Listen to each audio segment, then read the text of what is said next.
Hi, Nicole. Thanks for dropping in. Just doing a little bit of diamond painting, as usual. Thought I would just go live, see who comes in, have a bit of a chit chat. How are you?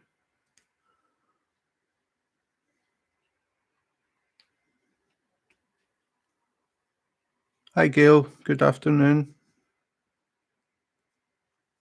It is 3:46 p.m. in Copenhagen, but good morning.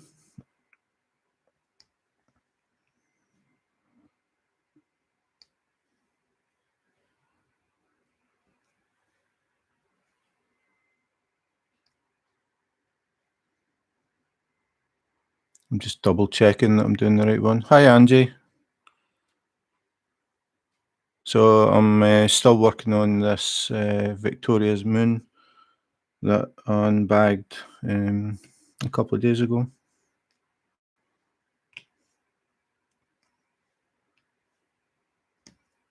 So now I'm not sure what I'm doing next because I unbagged a mystery diamond painting yesterday.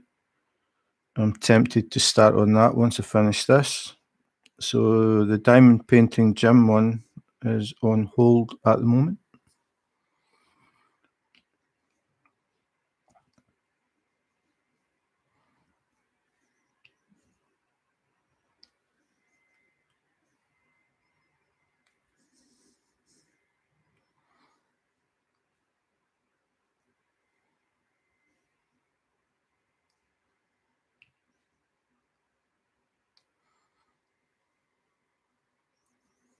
You can tell I'm concentrating because I'm quiet.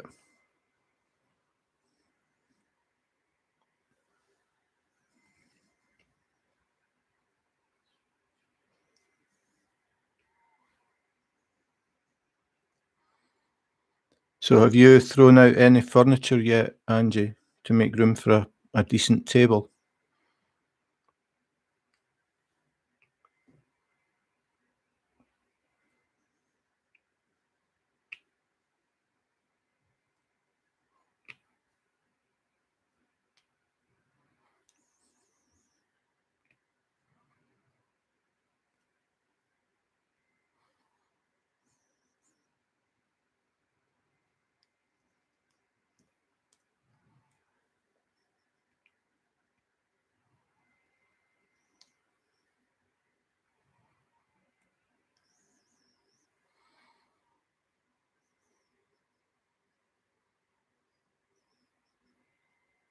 Not yet.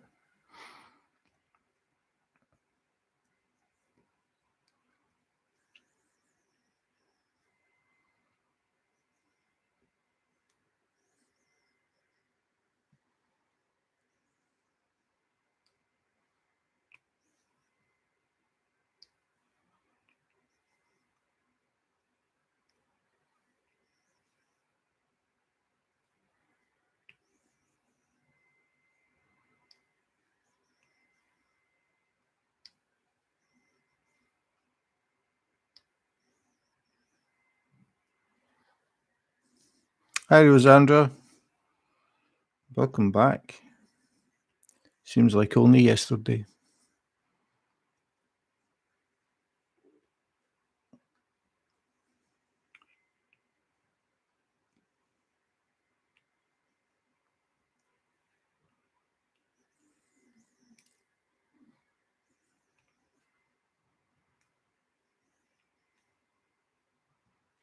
So I posted what do you call it? A poll up on Instagram, basically just asking Harbour Freight or Tic Tac.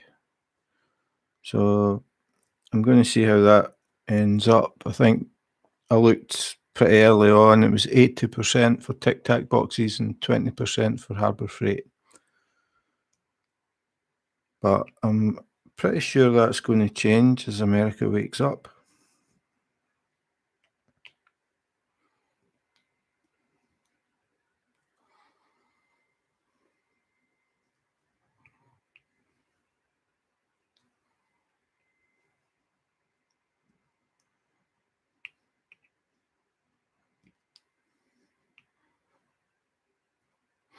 I was looking on Amazon this morning. Can't even remember the name of those other boxes that are pretty popular. They're sort of a bit like Tic Tac boxes. They're that clear, hard plastic, and they've got like a white lid. A lot of people use them. I just can't remember the name.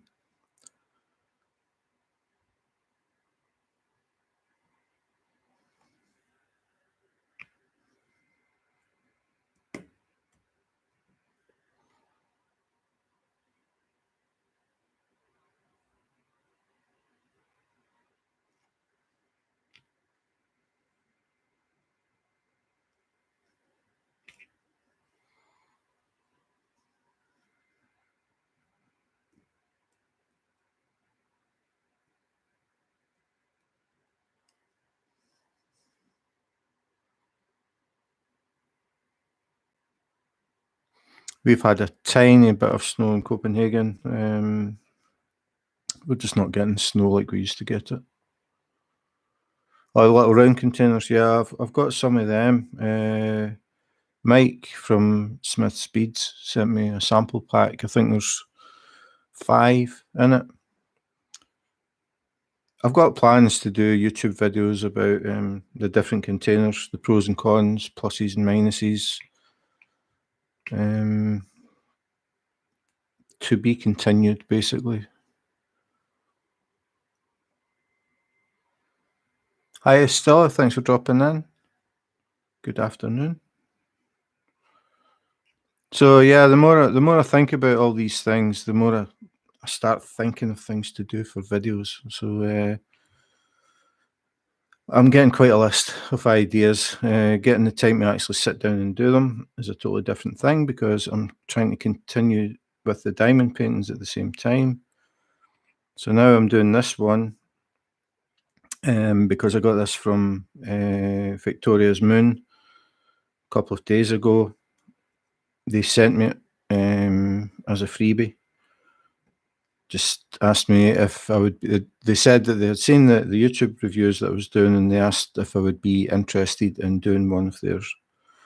So of course I said yep, because I'd never tried any of their stuff.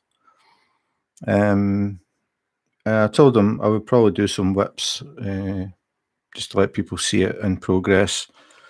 Eventually, when I finish it, it'll be getting framed and it'll be in the background now and again, because people that watch the videos know that I rotate the pictures that are in the background just to give a change of scenery.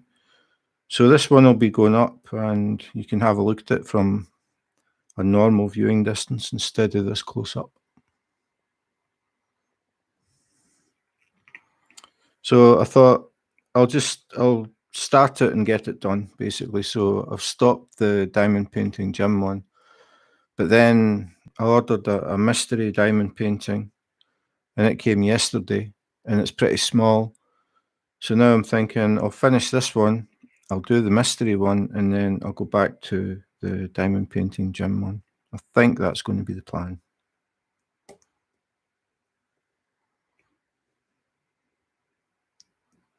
What I have noticed with this one already is I think the squares are slightly bigger than normal. It's either that or the drills are slightly smaller than normal.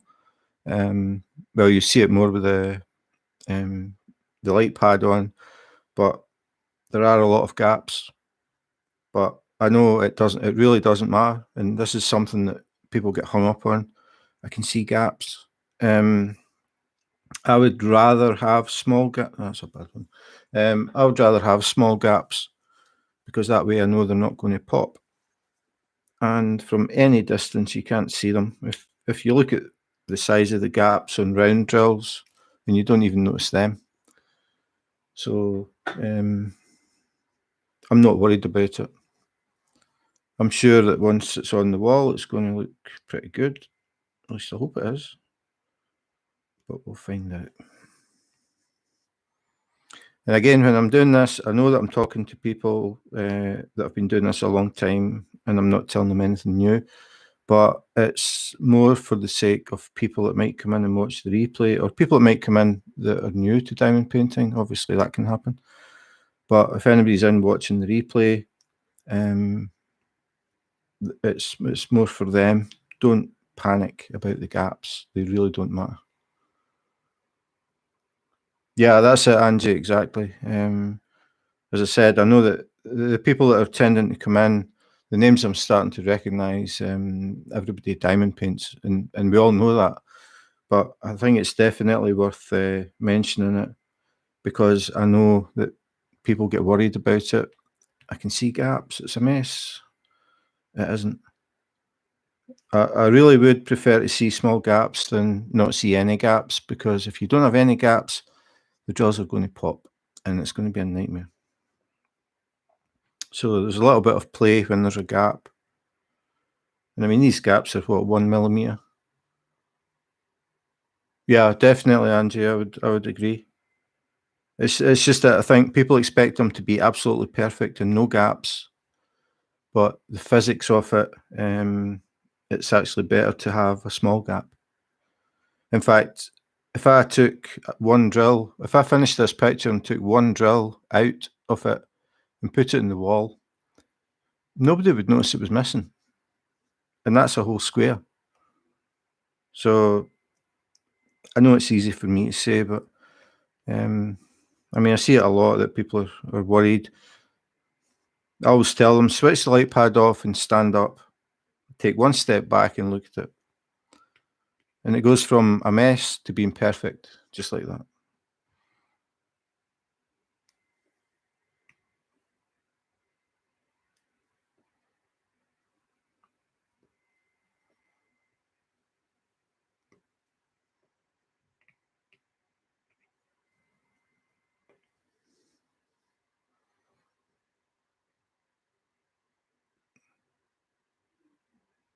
Yeah, that's true. I mean, you got to think about it. These are like little pieces of plastic that are mass produced by the billion in machines. I mean, they're not handcrafted. So you get flaws in them. I mean, again, anybody that diamond paints knows that. You get them where the edge isn't straight, it curves in slightly from one corner to the other. I still use them. It's only if they stick out of the square that I don't use them, because that starts to push drills all over the place. Diamond Art Studio UK, doesn't ring any bells. I'm pretty sure I have seen the name. I don't think I've looked at the website yet. But I mean, I'm just always curious about companies, new companies, different price ranges. What is the difference? Why pay 3 times the price for a diamond painting? That sort of thing. I mean, I spoke about it last night in the live, but I'm just that type of person. I'm always curious, why this, why?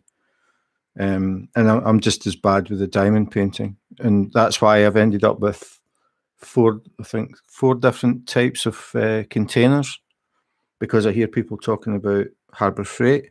I hear people talking about Tic Tac boxes, people talking about those little tubs, people talking about lockables. So I've got all of them, and I'm sort of building my own views on them. The pluses and minuses, they've all got minuses. And I'm planning to do some YouTube videos about it. And again, it's just my opinion, simple as that.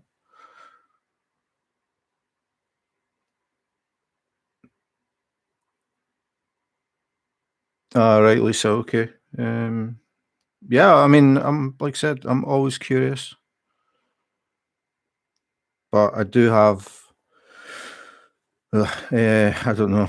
I'm guessing it must be in the region of about 25 in my stash. It's going to take me a long time to get through them. But I'm now beginning to start to think more about beginners and doing videos sort of really aimed at the absolute beginner, like somebody who got a diamond painting for Christmas and doesn't even know what a diamond painting is, and taking it from the moment you open the box all the way through to getting ready to frame it, step by step, starting off with no extras, just using the pink pen, the little tray that you get, and no kind of storage, just basically what you would get in the box. And the idea is to start the diamond painting with that, and then get the basics sort of explained step by step, and then start talking about things that can make things easier for you, and then go into that sort of thing as well, which would be light pads, tweezers, maybe better tweezers, pens. Again, these are not essentials. These are wants, not needs, unless you have problems with your hand and you struggle to hold a thin pink pen for any length of time. For example, somebody with arthritis would struggle to hold that pink pen for any length of time. But in general, it's just a nice thing to have. I do definitely find this a lot more comfortable than the pink pens, but I did use the pink pen for 5 months, and I wasn't having any problems with my hands. I just got curious about these custom pens that people were talking about, so I decided to get one, which has turned into, I forget, 32, something like that. And again, it's different companies, and different companies make them differently, and I started getting interested in all of that as well. What do I keep? Okay, resin, yeah. All drills, I've had problems with all drills, all companies, and I mean all.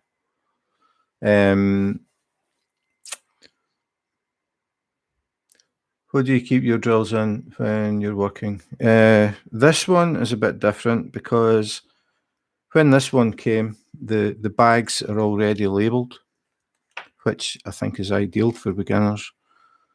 So it's got the number, it's got the DMC code, and it's in a resealable bag. So this is the first time I've done this. I'm actually working just from the bags. Hi, Mike. So I'm working directly from the bags, which I've never done before, and I'm finding it isn't really any problem at all. But it does depend on what size of table you've got, what size of workspace you've got. But normally, if you give me a second.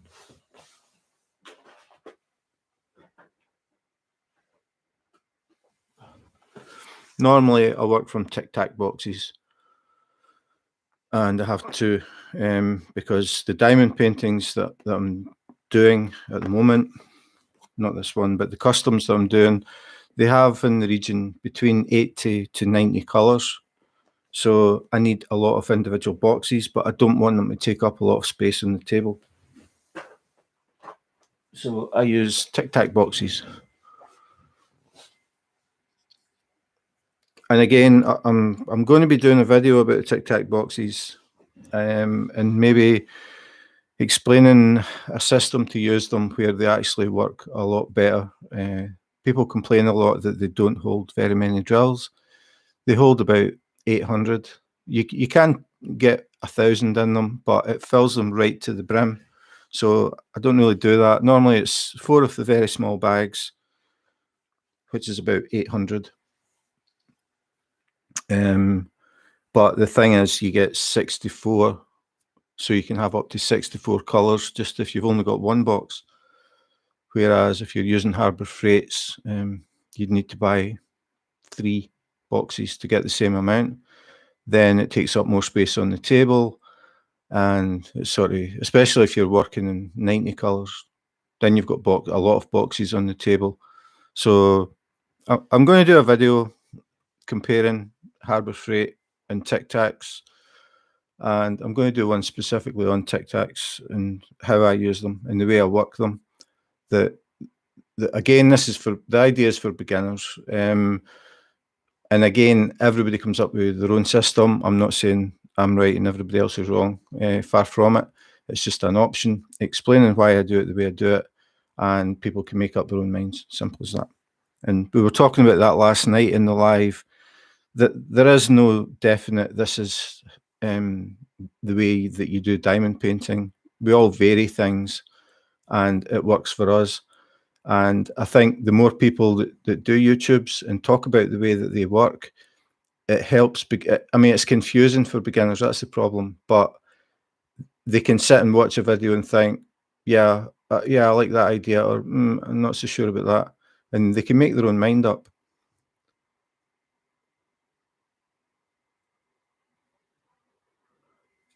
Who is that? I don't know how to pronounce that. Is it Renee or Rennie? Renee? I don't know. That's an unusual spelling for me anyway.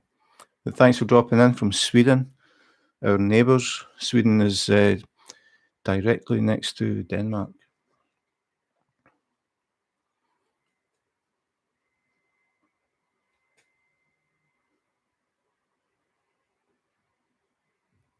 What is the sort of footprint of that, Angie?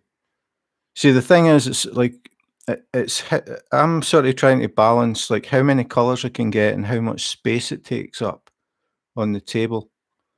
And so far, the Tic Tacs work really well for me.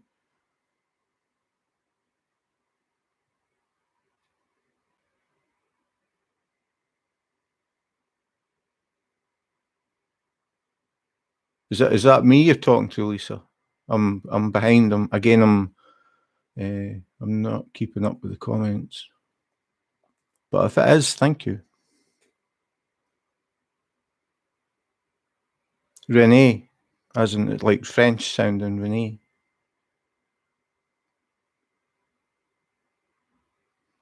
Oh, thanks, Lisa.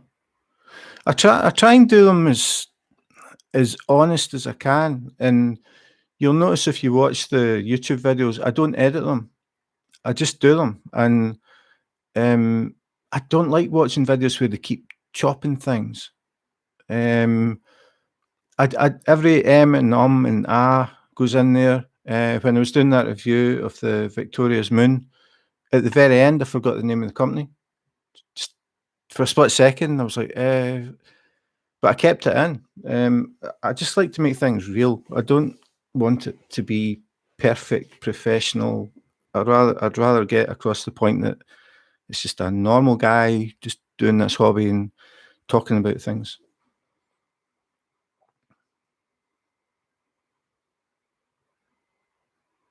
A small suitcase. I do not think I want a small suitcase sitting on the desk.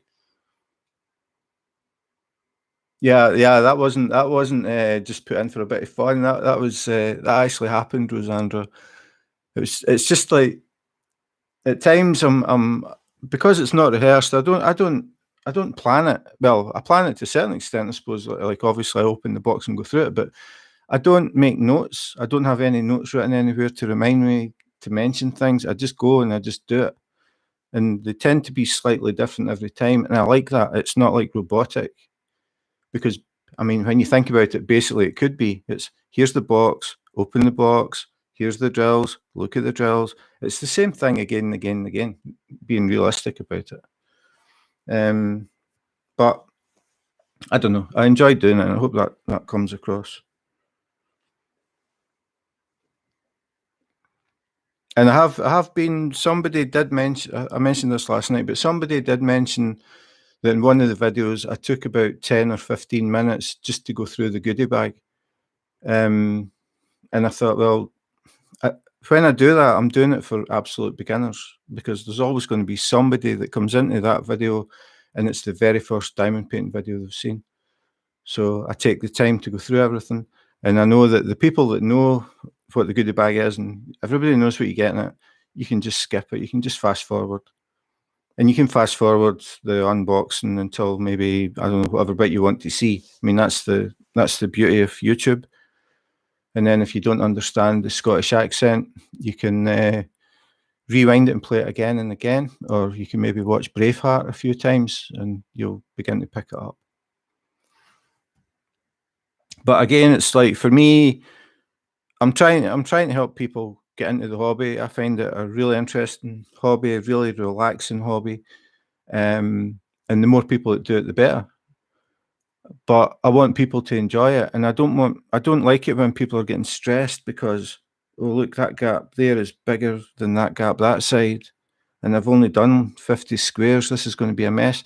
I hate when I see that. People are getting so focused on it, and it's meant to be a hobby. It's meant to be like relax, just listen to music and sit and do your dot dot dot.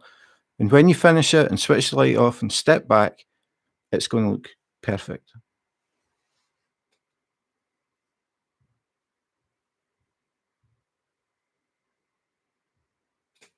Yeah, I mean that's the thing. I mean, being you is only you can do that. You know what I mean? And that's why I think it's good that different people are covering the same subjects, and they maybe give us a slightly different spin on it, or maybe you even just like listening to the Scottish accent. And I've had people saying that they watch the videos because of the accent. That's it, which is fair enough. The point is, you should enjoy the video no matter what it is. Oh, did I miss a comment from Mike? Oh, yeah. Yeah, this is the Victoria's Moon one that I unboxed, sorry, 2 days ago, and I just decided to start it. I'm sort of nearly halfway through the diamond painting gym one, so I've covered that one up and it's put on hold. The plan was to do this one, then go back to that, but I unbagged a mystery diamond painting yesterday that's got me curious, and it's not that big. So I think I'm going to finish this one, frame it, then do the mystery one, and then go back to diamond painting gym. Just dropped the drill.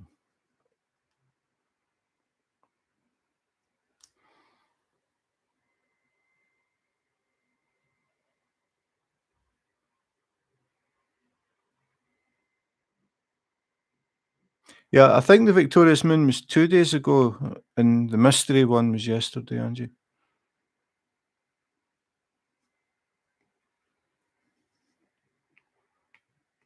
But there is definitely something about this that there are more gaps.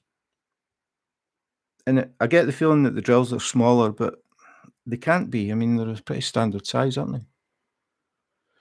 Yeah, I'm still designing my own stuff, Rosandra. The diamond painting gym obviously is one of mine. I think I've got 6 now, and I've got other ones that I'm sort of starting to look at to get them into artwork rather than just a picture. So I've sort of slowed that down a bit because I would really like to get them all done so people can see the finished product. The Frozen Newhound is done, Copenhagen Graffiti is done, Hans Christian Andersen is done. The diamond painting gym is just for me. I can't really see anybody wanting that one, but it was just for me. I came up with the idea for the sort of logo, and somebody in one of the groups said, "You should do that as a diamond painting because it's got all these colours in it." So I thought about it, and then I thought, "Yeah, I'm going to do it. I'm going to make it a poster and put it in the background." So that's what's going to happen with that one.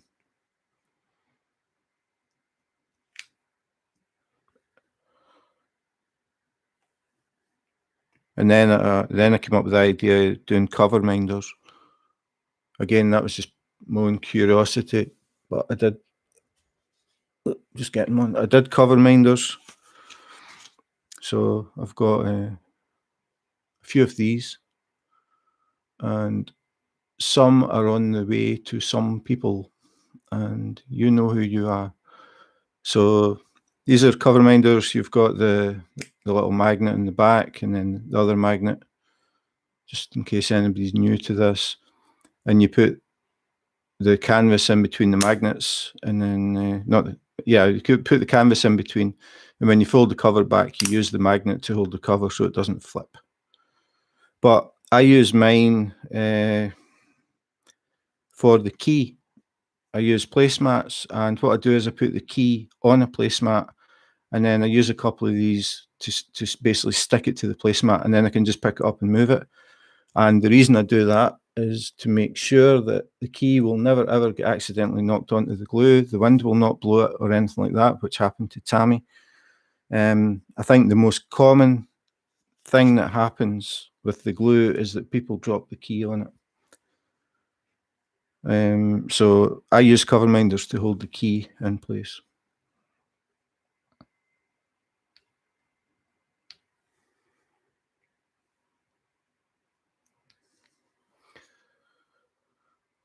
Okay,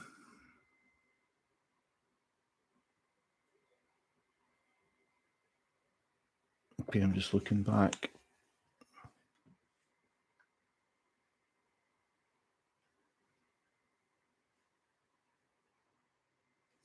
Okay, I'm up to date, I think.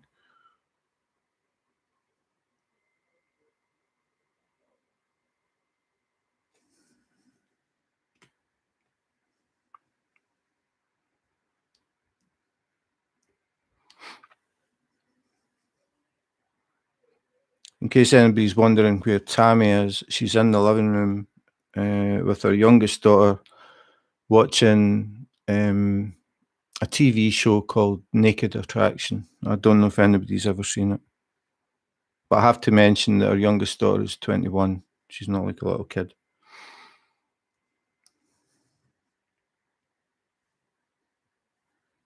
Michael will know what Naked Attraction is. It came from the UK. Maybe anyway, if he's still here.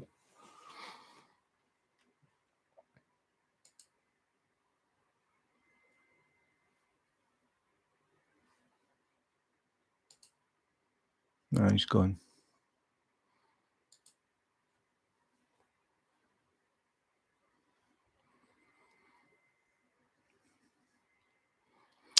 Where are you, Gail? Are you in the States? I don't know if they would show this on American TV.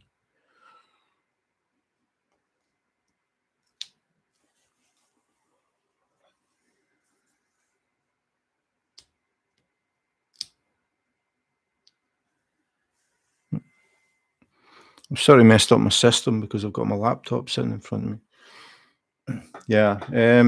Okay. This show is a dating show. Naked and Alone. I don't. Oh, is that not a survival thing? Naked and Alone. I haven't seen it.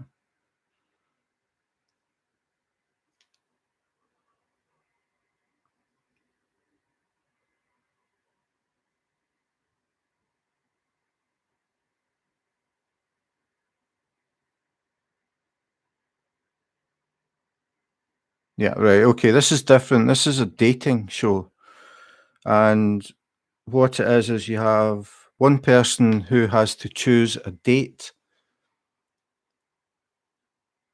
and they have. Okay, I'm not sure what that. I don't think it's the same sort of thing. At least I don't know about the afraid part. This one is basically you've got one contestant who is choosing a date. It's a bit like blind date. I don't know if you get that in America, where they have, I think it's 5 contestants on the stage behind screens, and you can't see them. And you've got the one contestant who's choosing a date standing facing them. And what they do is they raise the screens from the bottom up in sections. And the people behind the 5 screens are totally naked. Yeah, they're totally naked. So the screen will come up and you'll see, I can't even remember. I think the first part it comes up to their knees. And then the second part it comes up to their navel. So you see everything below the navel.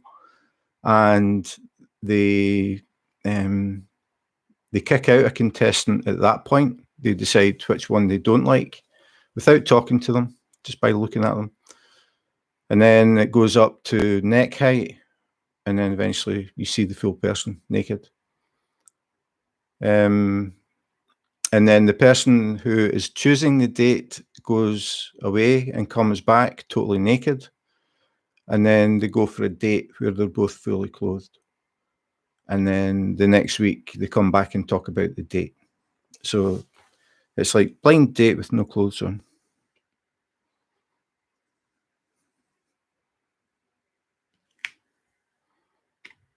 So that's what they're watching.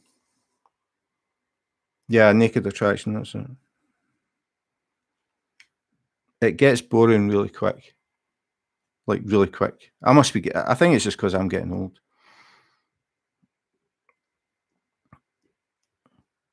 They were watching it a couple of days ago, and I was in here as usual, diamond painting. I went through to the kitchen to make some coffee, and they were sitting watching this show on TV. And when I walked past, I said, "Are you having fun, ladies?" It's like 4 naked guys standing on the stage. And they're like, "Yeah, okay, that's good."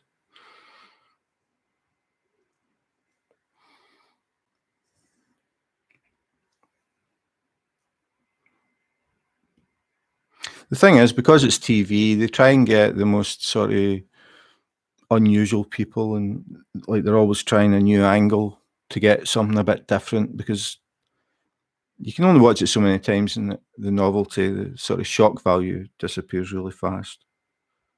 I mean, the first time I saw it, I thought, I can't believe they're like showing this on TV, but now it's just it's that thing again.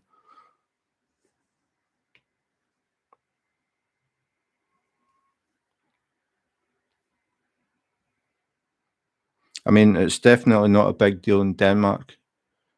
Um, as I mentioned before, I used to live stream through an app called Periscope, and I used to walk around Copenhagen, and I went to Sweden and stuff, doing live streams and letting people see like Copenhagen, where the Queen lives, whatever, a lot of different things. And one time I went down to the beach, and it was in February, and it was -6, and it was really windy. So I don't know what the wind chill factor was. It was freezing. And I was walking along the beach, and I was saying like that the sort on the horizon there, that dark area, that's Sweden. Like that's how close Denmark is to Sweden. And they had a little like a little jetty thing that went out. So I walked along the jetty, and I was standing at the end of that, just sort of scanning across the horizon, letting people see Sweden. And I suddenly realised there was somebody behind me. So I just ignored them. I just kept talking, doing what I was doing. And then I heard a splash, and I turned, and there was a pile of clothes behind me and a naked guy swimming in the sea, and it was -6. Crazy.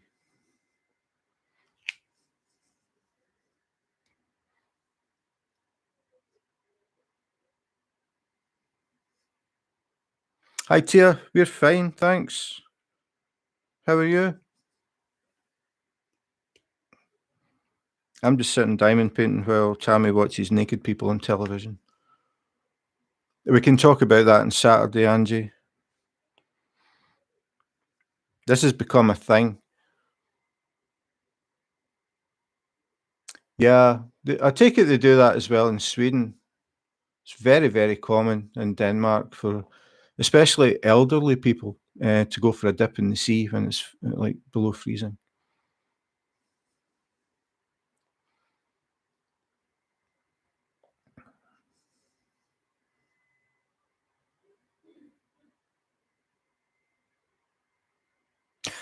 That's true, Mike.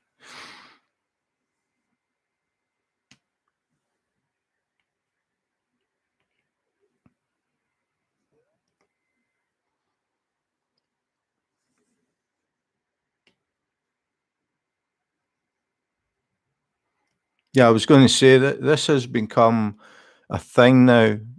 Like during the week, things will happen, and I'll say to Tammy, "We can discuss this on Saturday," and that's where that spider question came from. Um, like Tammy and I do a live together on Saturday evenings, Copenhagen time, which is around any time between midday and 2 p.m. in America, depending what time zone you're in. And there was a spider. She saw a spider up in the corner of the living room, and uh, she said, "Jam, there's a spider." And I said, "We can discuss this on Saturday and see what people do if they find a spider. Do they ignore it and just let it go about its business? Do they catch it and let it go, or do they squish it?" And that's where that question came from yesterday. So there's things that happen all the time through the week where I'll say, we can talk about that on Saturday, but I never write them down. So we decided that we're going to start doing that. We're going to start writing things down and then just put them up for discussion if it gets kind of quiet. Yeah, it was noted, Mike. There's a little red mark beside your name for non-attendance.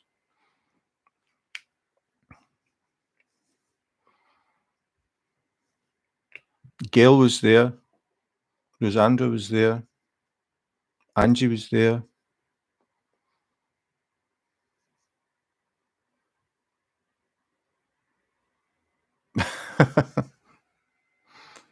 Yeah, it was -6 though, Tia, so there wouldn't have been much to see.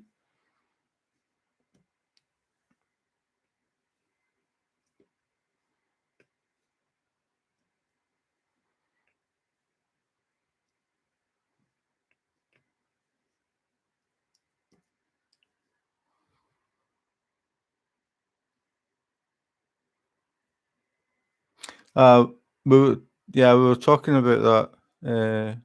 I think you were in, Rosandra, weren't you? I mentioned somebody, I can't remember, it was a long time ago, somebody told me that her husband is terrified of spiders. And every once in a while, what she would do is when he's getting ready to go for a shower, she would go in the kitchen and take the stalk out of a tomato. And if you think about how they look when you pull them out, it looks a bit like a spider. And she would go into the bathroom and put it in the bath and then go away before he came in to go for his shower and just wait on the screen. Some people are very cruel.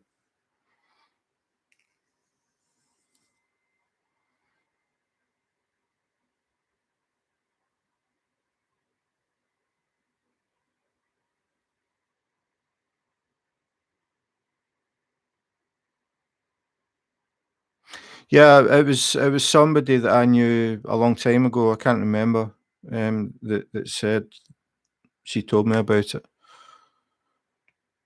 But there's actually a lot of funny stories that I think about, and I think I don't know if I'll talk about them or not, because I still haven't decided how much we should be talking about diamond painting. I mean, we did talk about it a lot last night. The week before, I don't think we even mentioned diamond painting. But I have got so many funny stories about different things. I'll maybe make a note of them and mark them off as I've told them. The more I think about it, yeah, I will do that. There are some really funny ones, and they're all true. They're all true stories.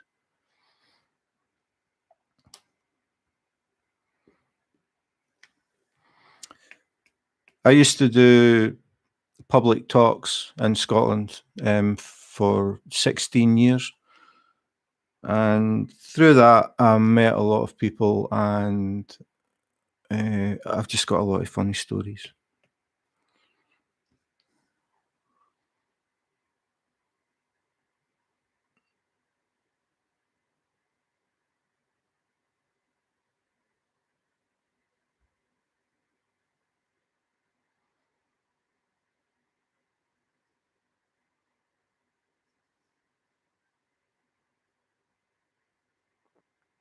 Yeah, I mean, I think that's the thing. It's like when we do the lives, all we're interested in is just having a good time, a bit of a laugh.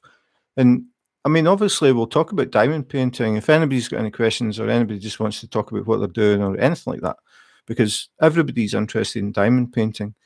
But I think sometimes it's quite good when random stories come up that you would I've got a lot of stories that you would never have heard in your life, simple as that, because of what I used to do in Scotland. And I met so many people and I met so many weird people because it entertained me for sure. I'll make a note of some and I'll maybe talk about one or two next Saturday.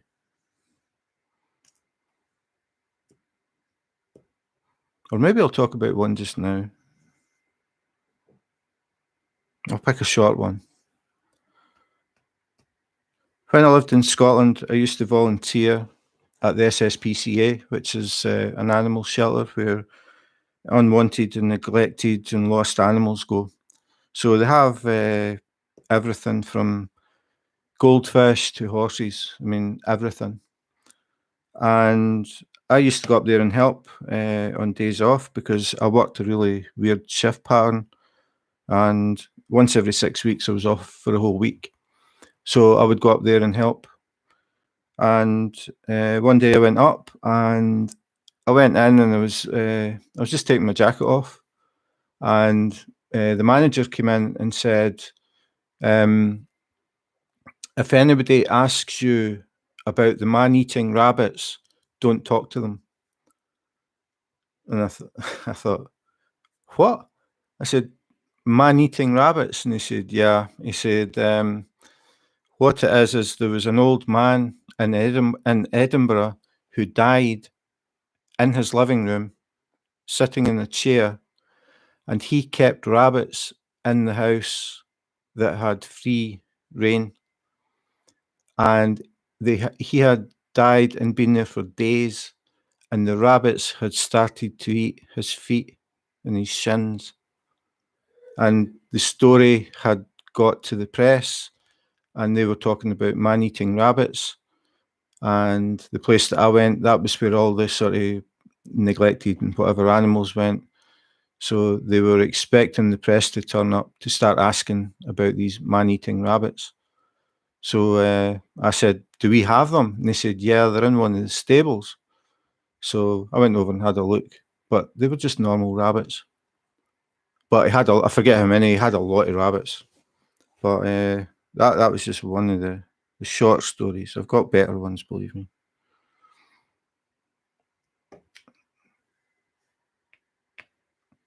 I met a lot of interesting people when I lived in Scotland. I used to do talks and handling sessions about exotic animals, specifically snakes, mainly snakes. And I used to take snakes to schools, youth clubs, old folks' homes, vet schools, zoos, a deaf school one time. That was interesting, doing a talk in a deaf school. And I would let people handle the snakes, talk about them, answer all the questions. And through that, I met a lot of people. And I used to do home visits as well, people that had bought an animal, could be a snake, a lizard, whatever, and they were having problems with it. Normally it's not feeding. So if they lived reasonably locally, I would go and visit them, have a look at the setup, explain what was wrong, and help them to fix it. And again, through that, I met a lot of people, and I have quite a lot of stories. One time I actually drove from Scotland to Wales to show a woman how to pick up a baby snake. She'd bought a baby snake and she was terrified of it, because every time she tried to put her hand in the tank, it would curl up and lift its head and look at her because it felt threatened. It's just like a baby snake. They're totally defenseless. But that made her scared, and then she would hesitate, and that made the snake even more nervous. And it was just a cycle that was going to keep happening. So I had been talking to her on and off, well, emailing back then, not anything like this. I was emailing forward for about 2 weeks, and I thought, this thing's going to die because she wasn't feeding it right, or she wasn't taking it out to clean out the tank and stuff. So I ended up driving from Scotland down to Wales to show this woman how to pick up a snake. Then I found out her setup was completely wrong. So I fixed that for her, showed her how to pick up a snake. And she was so grateful.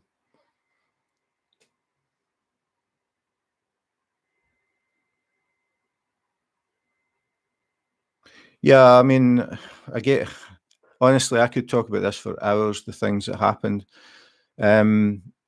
A guy emailed me with a picture of a snake in a garbage bin.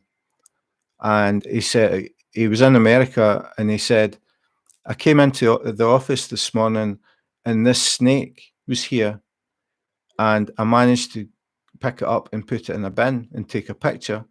Can you tell me, is it poisonous? And I thought, I can't believe somebody would do that. Like, the guy didn't know what it was and picked it up and put it in a bin to take a picture. It turned out it was a corn snake, which is totally non-venomous, but it could have honestly been anything. My advice is, if you see a snake anywhere, don't touch it, don't go near it. Simple as that.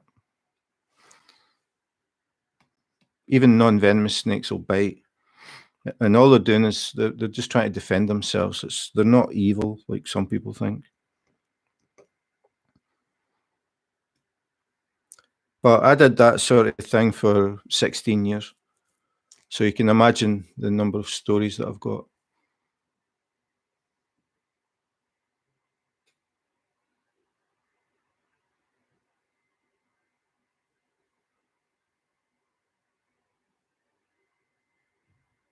And again, I would answer the same question time after time after time after time.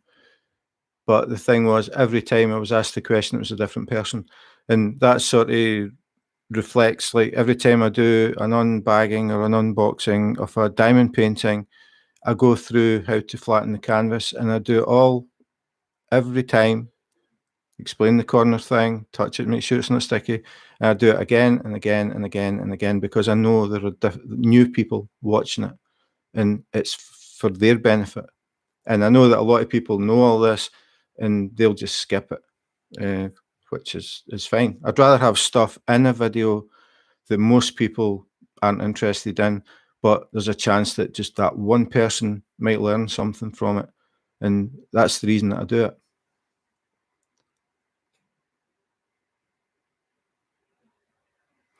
The most unusual animal?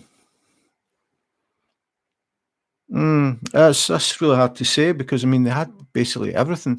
The thing that surprised me the most was the number of rabbits that they got in, especially just after Easter, because parents would buy their kid a little bunny rabbit for Easter.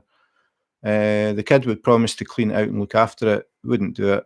The parents got fed up with it. It got stuck in a hutch out the back, and then eventually the SSPCA had it. They would get, I don't know, snakes sometimes. They had one tarantula that I remember. Ferrets, chickens, goldfish, hamsters, rats, rabbits, dogs, cats, goats, Shetland pony, big, what do you call them? The really big horses. I can't remember the one with the sort of Clydesdale. Clydesdale horse was the biggest thing they ever had.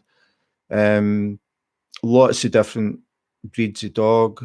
Lots of different dogs with different temperaments. They had one really, really aggressive pit bull, and that belonged to a drug dealer. He was in prison, and the dog was taken up to the SSPCA. Green tree python. Oh, they have got sharp teeth. Yellow anaconda. So you just go for the small snakes.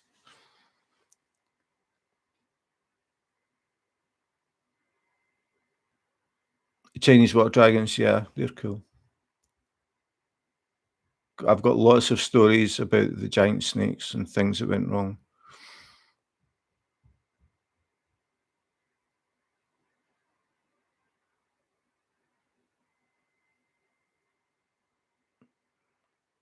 I've got a lot of stories about venomous snakes as well. I was quite involved with the Reptile Trust in Newcastle, and they got involved where people were keeping venomous snakes illegally.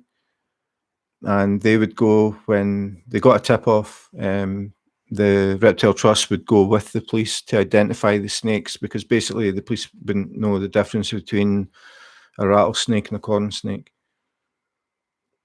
So I used to go and visit them quite a lot, and I would hear all the stories about animals that had been abandoned, animals that had been mistreated. Lots and lots of different stories. Every time I went, they would have a load of stories ready for me. They had to put a steel plate over the letterbox in the front door, because one day one of the guys went in to open up, and there was a king snake just scooting about free. and they thought, oh, somebody's forgot to lock the enclosure for the king snake. And they went to check it, and it was locked, and the king snake was in the enclosure. Somebody had opened the letterbox and put a king snake through the letterbox and just left it with them.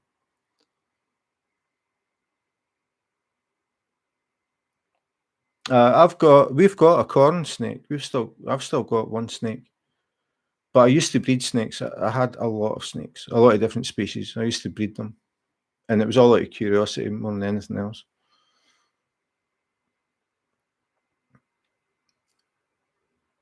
Yeah, I totally agree, Rennie. Working at the SSPCA was a real eye opener, and we're talking about animals that people have been keeping forever, like dogs. The mistreatment, the misunderstanding, just some people should not keep animals. It's as simple as that.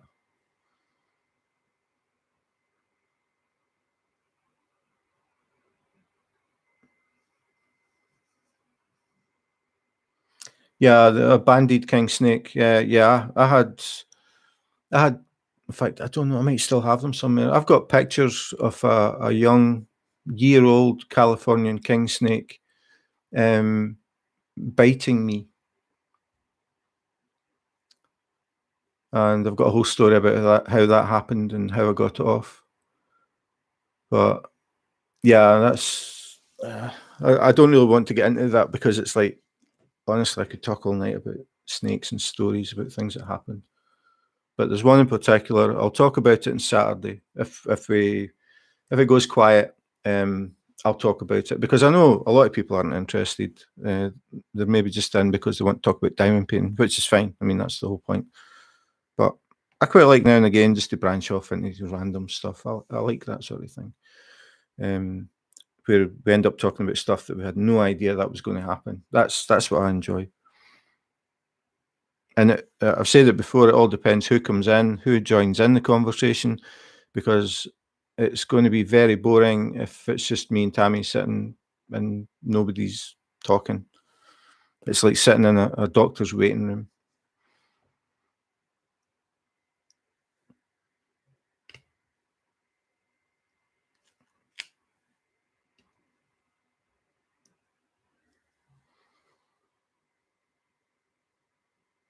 Yeah, that's why they call them king snakes.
Hi, Laura. Thanks for dropping in. Good afternoon for me, anyway.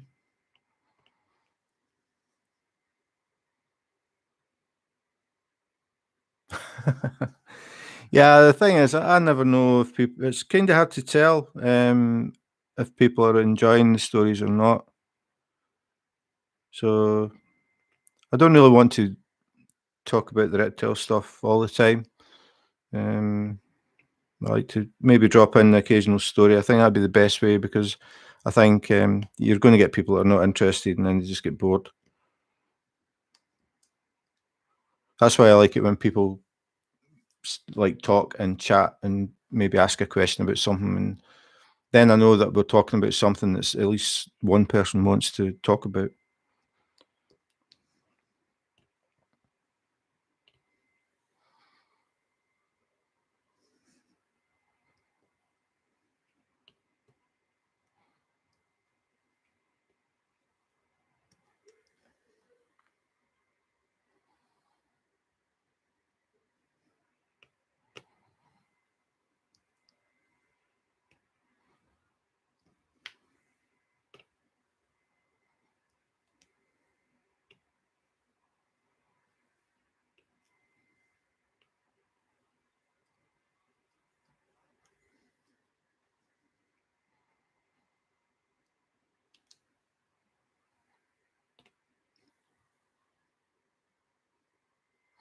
The subject is whatever you want it to be, Laura.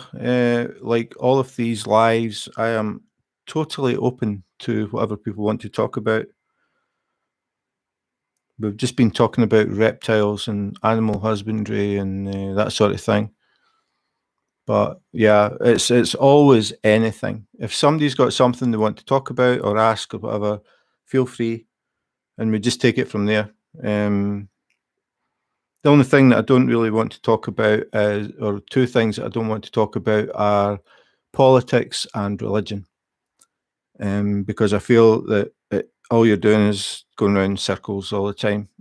People are going to argue about those two things forever, and it sort of brings the mood down. So anything except that.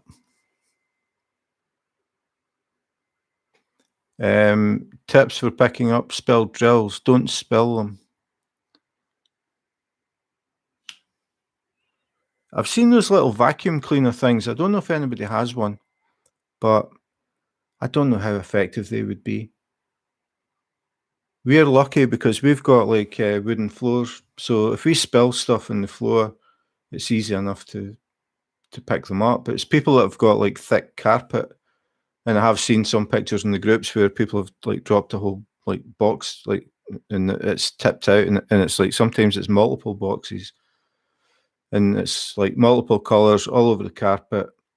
If that was me, I would probably just order new drills and try and pick them up and throw them away, rather than having to sit and try and separate them, especially if you get colours that are similar.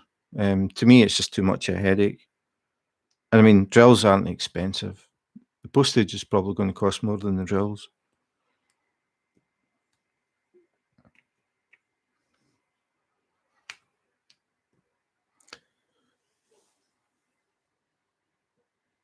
Yeah, I've heard. I've heard of that. Put them over the end of vacuum cleaner.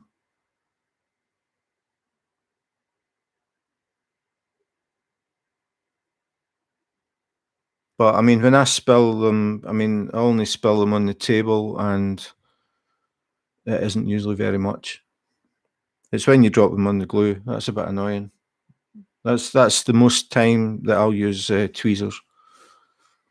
I only use tweezers to pick up drills that I've dropped on the glue, or remove drills that are a bit iffy, or for AB drills, I just use tweezers.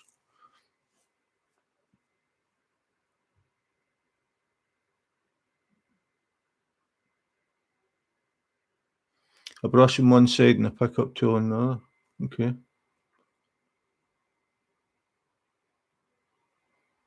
Yeah, I mean, I've seen these little things that they've got that it's like a little brush and a vacuum. But you're meant to just run it along the table and it picks them all up. But I'm thinking more if you drop them on the floor, if you've got a thick carpet, I don't think those things will work. And even just a carpet, if you do that, you're going to get everything that's in the carpet. If it's, I don't know how strong the vacuum is, but you're going to get like dust and hairs and crumbs and sand and your drills.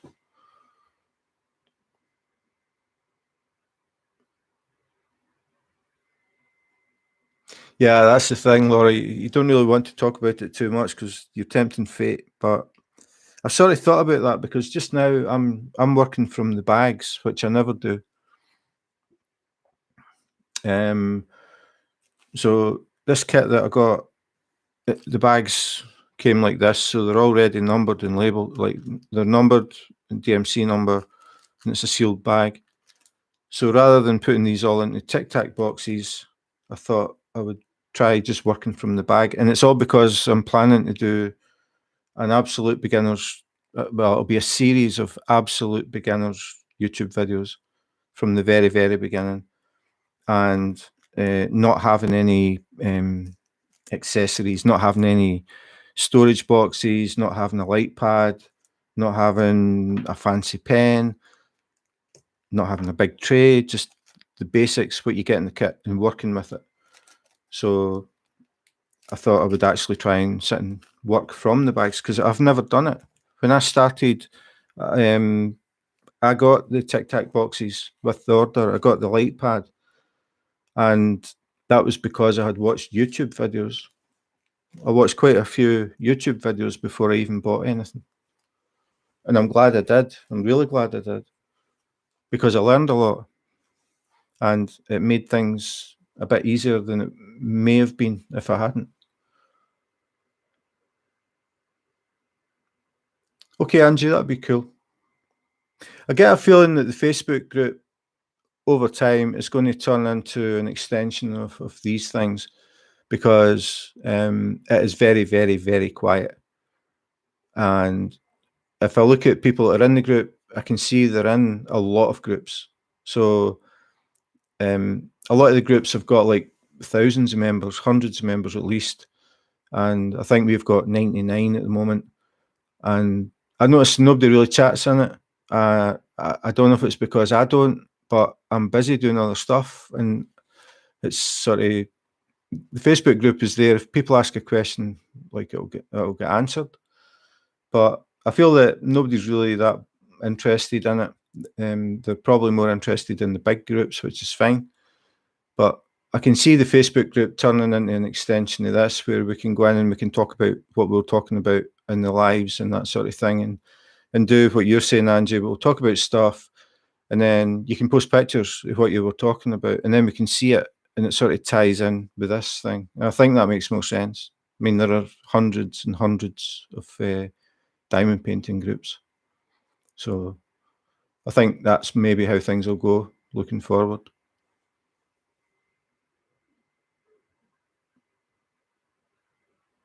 No light pad. I could not, Marissa, honestly, I could not do this without a light pad.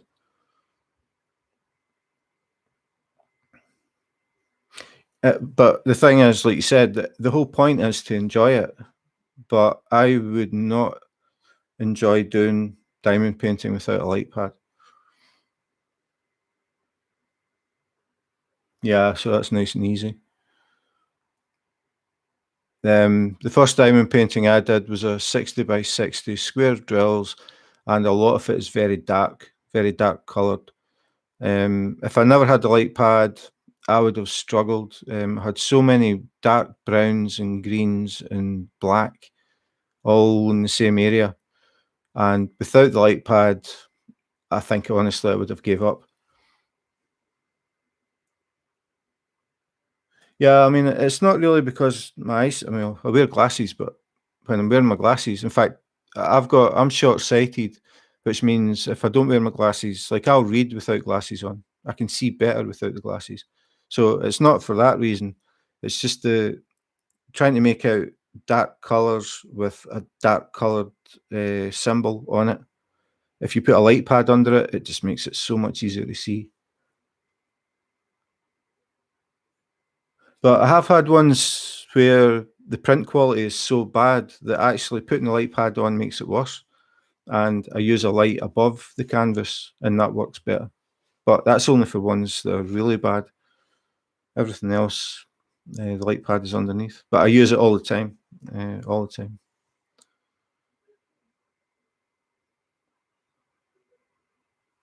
But the big thing about the light pads is the magnetic cables.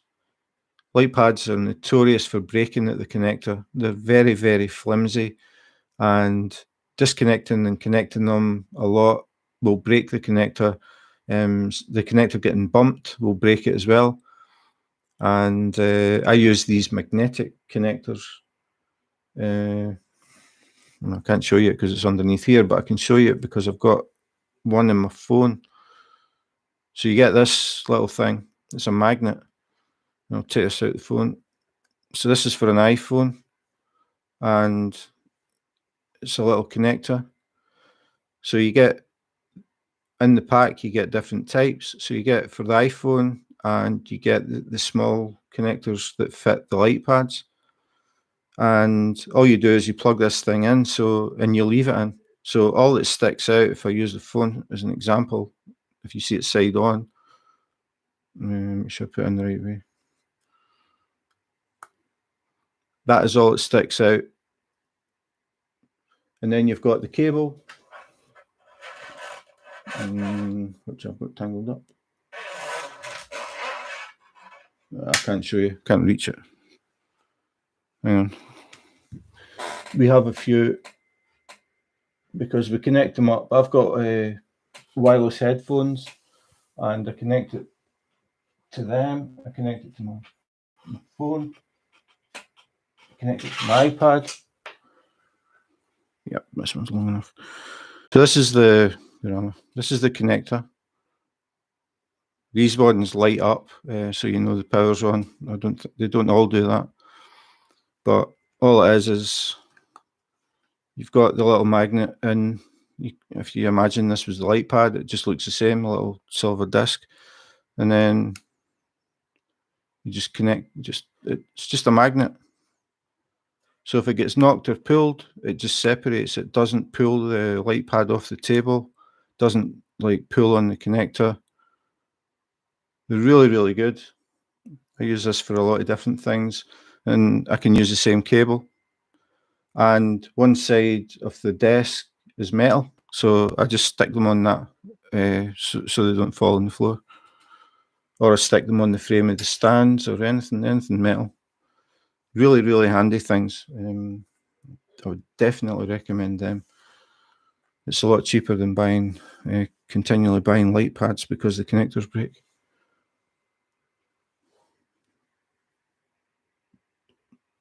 And if you just search magnetic USB cable on Amazon, you'll find plenty of them.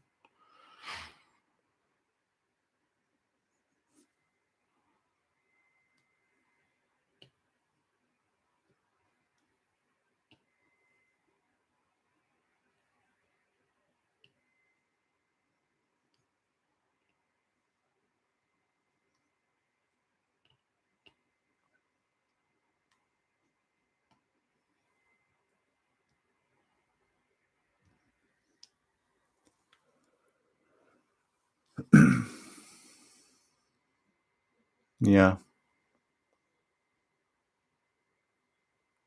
Yeah, we've got 4 as well. We've got 2 like this one, which are you just tap the button and you've got 3 settings.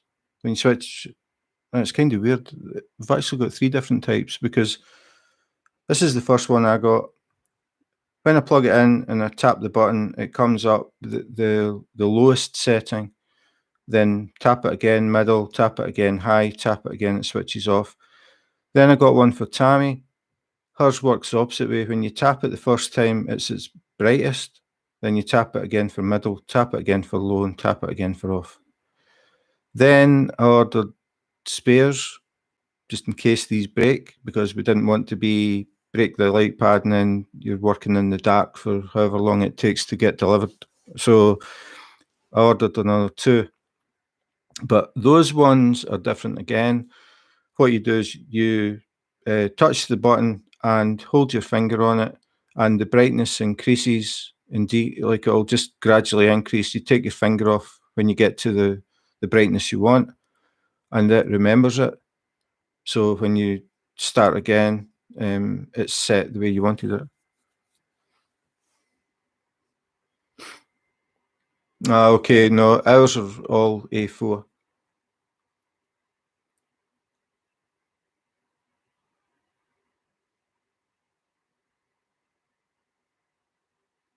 What size is the jumbo? Is it an A2?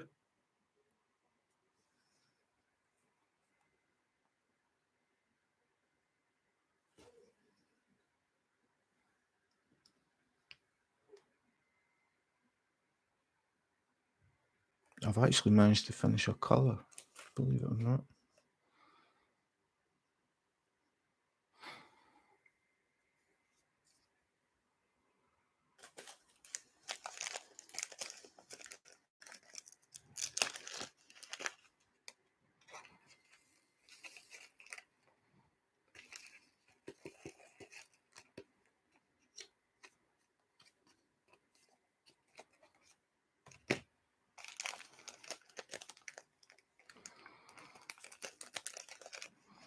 The only thing with the bags is at times I think about, what if I drop this bag while it's open? And I mean, this is quite a big bag. And then I've got the good old 310, which is even bigger bag. I don't fancy dropping this. Oh, 60 by 60. I don't know what that is in the. Everybody always talks about A4, A3, A2.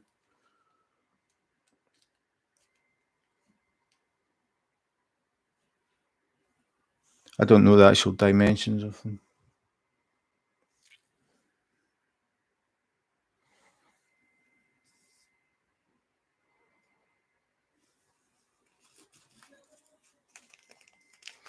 Yeah, 310 heaven.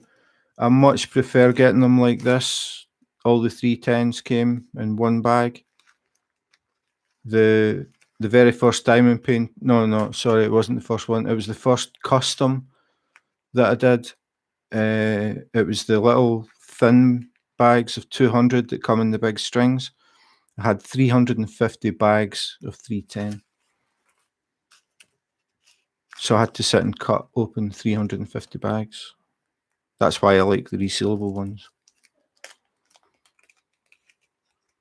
Yeah, I think you're right. I think it is A3.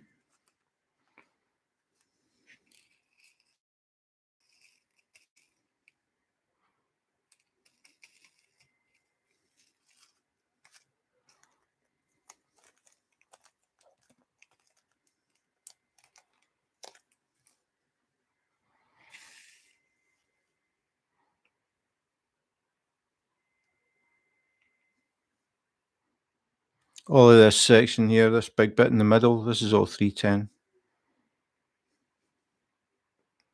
So good practice for checkerboard.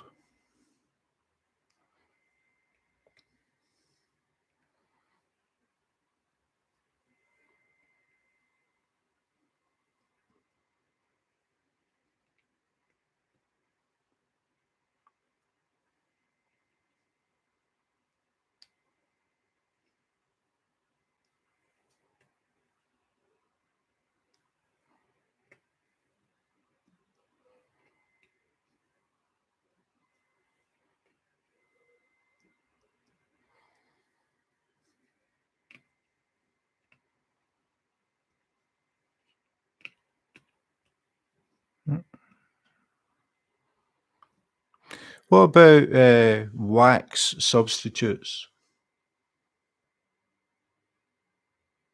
Yeah, that would be the biggest one, I think.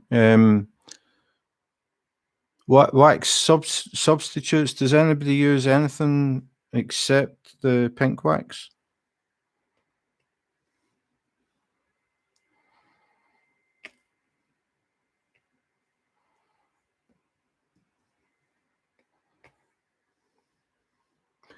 Museum pie. Yeah, that was. I take it you saw the video, Angie. Museum Putty was the winner when I did a Which Wax Wins YouTube video comparing all of the waxes. Well, not all, a lot of different waxes, a lot of different pink waxes, and Museum Putty was by far the best. And I haven't used it since I did that video. I still use the pink wax. I'm trying to use up all these bits of pink wax that we've got.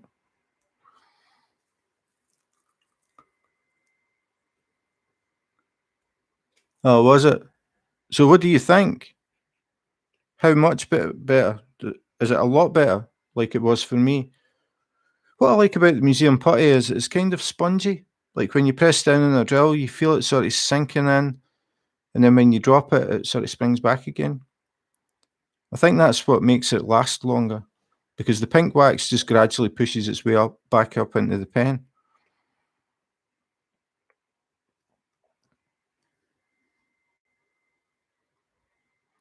Tack it. I've never even heard of that one. I'll need to look that up.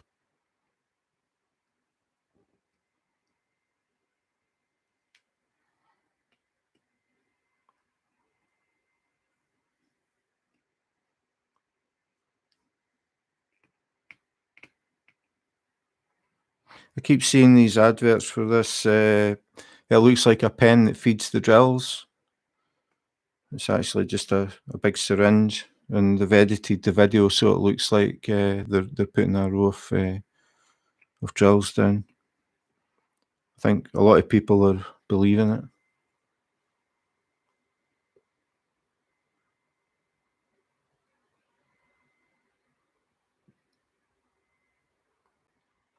Yeah, it's good stuff. But again, the pink wax is free, comes in the kit.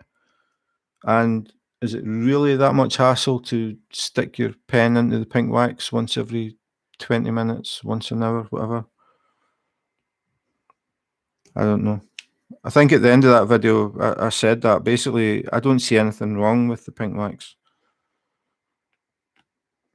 I have heard, or I have seen some videos where they're saying, well, what was it? Are you fed up of filling up your pen every 3 minutes with pink wax? I have never had pink wax last for only 3 minutes, ever. I can use pink wax and then go to bed, get back up next morning, pick up the pen that's been lying all night and use it again. It still works.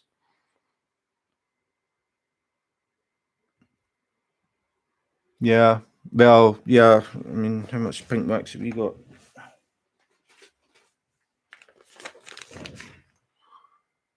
This is not Diamond Art Club pink wax. Well, actually, there is Diamond Art Club in here, but I just took one of their bags. This is the pink wax that I've got. This is going to last me forever. And I've got that full sheet of museum putty, which would last forever as well. And I've actually got all of the waxes that I used when I did that thing. I took like one spot of wax out of all these different waxes and just used it until it wouldn't pick up again. And I counted how many drills to put down. And this thing in the big green packet, this is the museum putty. It won by a mile. But again, personally, I don't have a problem with the pink wax. I think the museum putty, I placed something like 8,000 and something drills with one dot.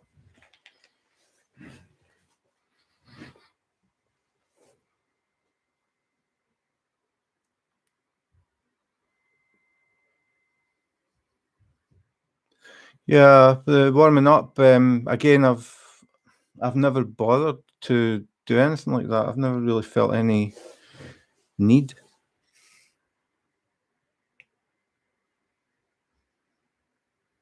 Anyway, I tried the paddy wax, having to scrape the paddy wax, and you have to do it this sort of way, and you have to warm it. And to me, it's just too much hassle. I just want something. You stick the pen in, and that's it. Just 2 seconds, it's done.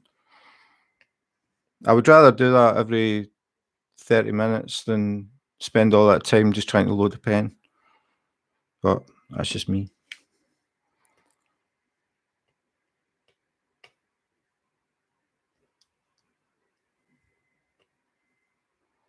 And I think being really light-handed, picking up the drills makes a big difference as well. Because I showed Tammy, like, she was like pressing, like really pressing on the drills and then really pressing on the canvas. I said, you don't have to do that. Just when you load your pen up, just basically touch the drill. Don't press on it. It picks it up. And that way you're not pushing the wax up into the pen as fast. At least that's my theory anyway.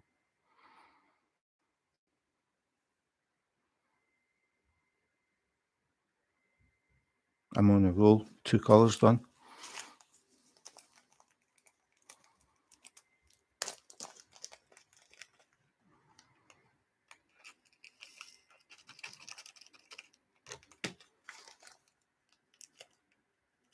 What time is it?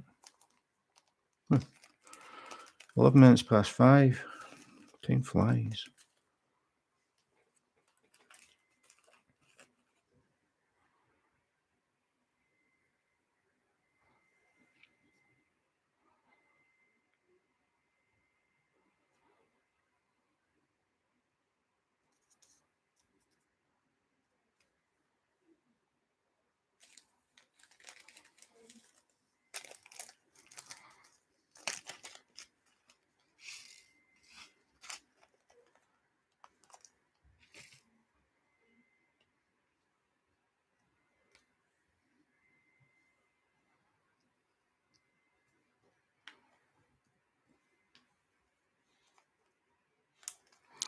2 squares of that colour.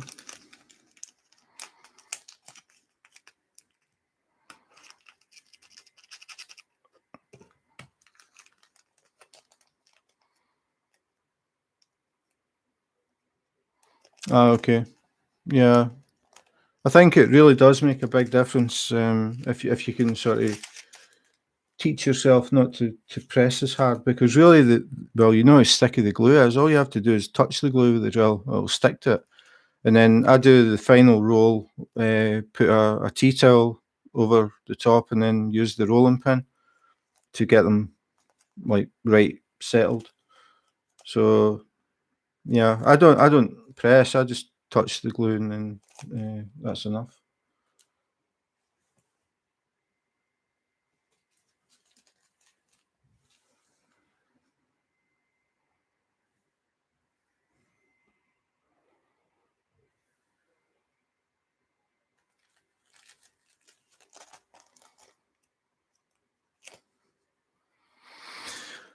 For me, it doesn't really matter.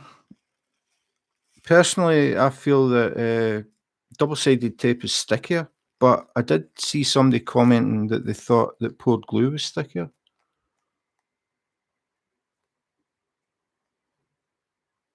But I think I mentioned it last night. I did an unboxing of a diamond painting from Wish a long time ago, and the canvas was terrible. It was absolutely covered in air bubbles, like little rivers all over the place. And people were telling me at that time, throw it away, just tell them we want another one. But I was curious to see just what is fixable. So I used a craft knife and a slit along all of the air bubbles, and I did it. And when it was finished, I showed it last night actually in the live. You couldn't tell there had been any problem. But again, it comes to the thing where you've bought it. Should you really be spending time doing that to try and fix it? But it was from Wish, so you can't expect perfection, I don't think, from Wish. But it was very bad. But I think it shows they are fixable. Um, Obviously, the poured glue is better because you don't have to even think about air bubbles. But I don't let air bubbles put me off. I go by the picture. Like I buy pictures that I like for whatever reason. Um, I don't think I'm not buying that because it's not poured glue. It doesn't really come into it for me. If it's poured glue and it's got rivers in it, I'll fix them. If it's poured glue and the canvas has ripples in it, I'll contact the company and get a replacement. I've done that 3 times, and every time the companies have been absolutely fine. They apologised, sent me out a new canvas, and there was no problem, which really isn't an issue for me because I've got so many diamond paintings. It's not as if I'm sitting waiting on that to do it. It would be different if I was doing one for a particular reason, like a birthday or an anniversary or something, and then I had to wait weeks to get it. Obviously, that would annoy me. But no, the difference between the two, preferably poured glue. But if the picture I want isn't poured glue, I would still buy it.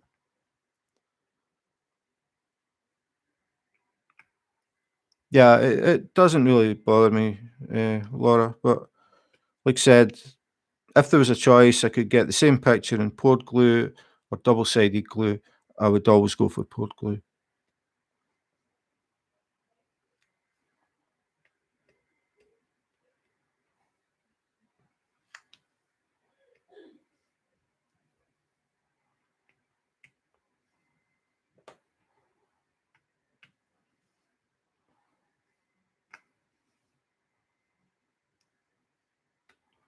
I think I'm going to wind this up because my caffeine levels are getting dangerously low. I'm going to have to go and make some coffee.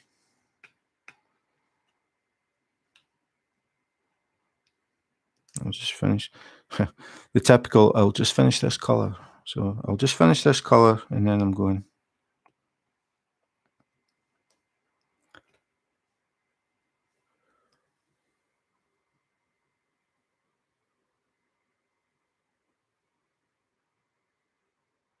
Oh yeah, I remember you said that, Angie, converting.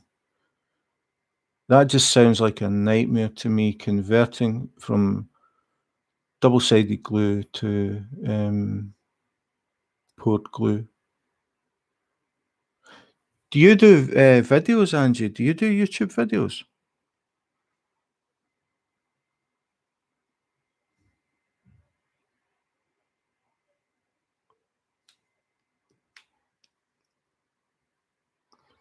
No way.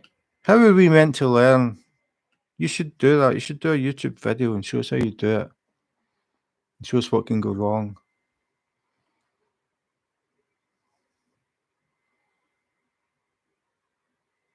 Oh, cool, Mike. I never knew that.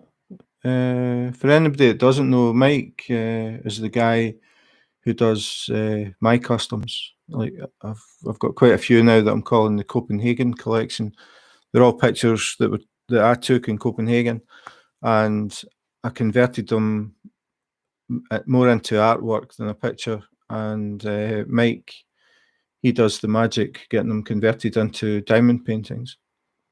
So that's cool, Mike. I'll remember that for the next one, but don't expect any orders soon. I really want to try and get the ones I've got done. When I got into the last one of the Copenhagen collection, I'll get in touch with you because I do have other ones that I want done. But I just put that in the wrong place. And this is a thing I've learned as well. When you put it in the wrong place, keep your pen on it. Because the amount of times that I've put one in the wrong place and then I go back to get it and I can't remember where it was.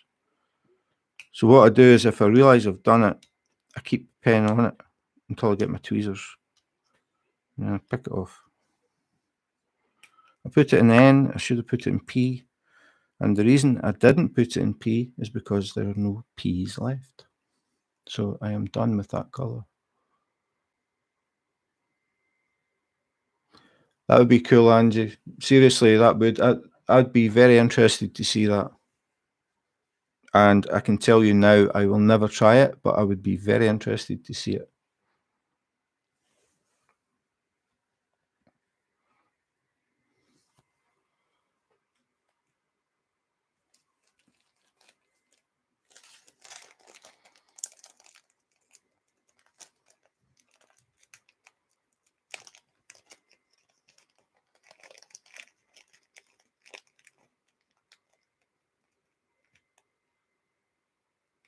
Okay, Laura, I just noticed your message about temperature control. Yeah, I mean that's why, as I said, if I had a choice between the two, I would go for poured glue.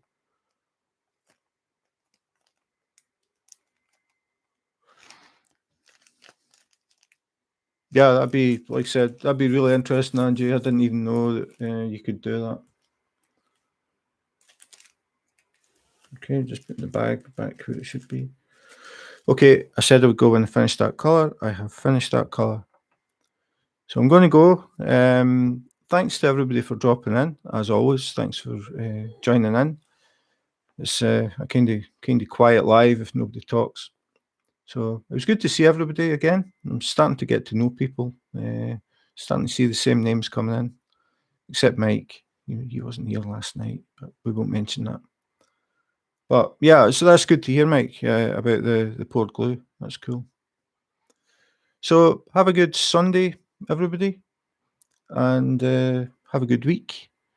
I will be doing some random lives during the week. Maybe catch you in there. If not, Tammy and I will be on Saturday as usual. In the meantime, take care, be safe, and wash your hands.